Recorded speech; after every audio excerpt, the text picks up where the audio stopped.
in questo momento siamo all'interno della camera di Filippo, dove qua c'è la sua grande passione, quindi ci sono le sue prime coppe, ha i suoi Lego, molto affezionato ai suoi Lego.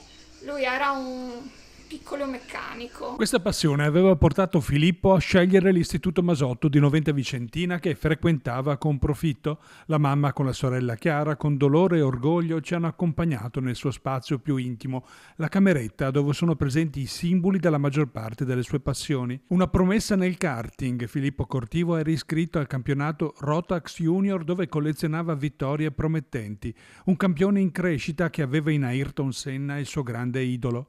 Dopo 2 interminabili giorni di agonia dall'incidente, invece, Filippo è ispirato al San Bortolo, dove il 10 giugno scorso era arrivato in condizioni disperate con l'eliambulanza. Abbiamo deciso di donare le cornee di Filippo e intendo anche salutare, ringraziare tutto il reparto di terapia intensiva pediatrica dell'ospedale di Vicenza, che ci siamo sentiti veramente 3 giorni a casa nostra. Flavio, il papà di Filippo, ci ha accompagnato invece ad Orgiano, sul luogo dell'incidente. Qui una Fiat Panda a forte velocità aveva centrato in pieno lo scooter su cui viaggiava Filippo.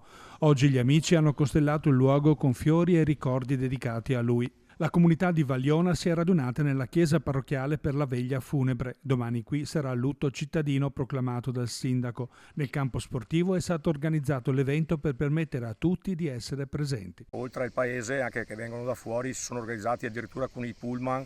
C'è gente che arriva da ogni parte, prevedo da Trento, Padova, anche fuori provincia. Dunque pensavamo a questo spazio più idoneo per fare questa cerimonia di funebre, diciamo, però dedicata a lui in suo onore come una festa di gioia. Ogni anno organizzeremo una gara motoristica con tutti che vorranno partecipare in memoria a Cortivo Filippo, perché per noi Filippo è qui con noi, c'è ancora.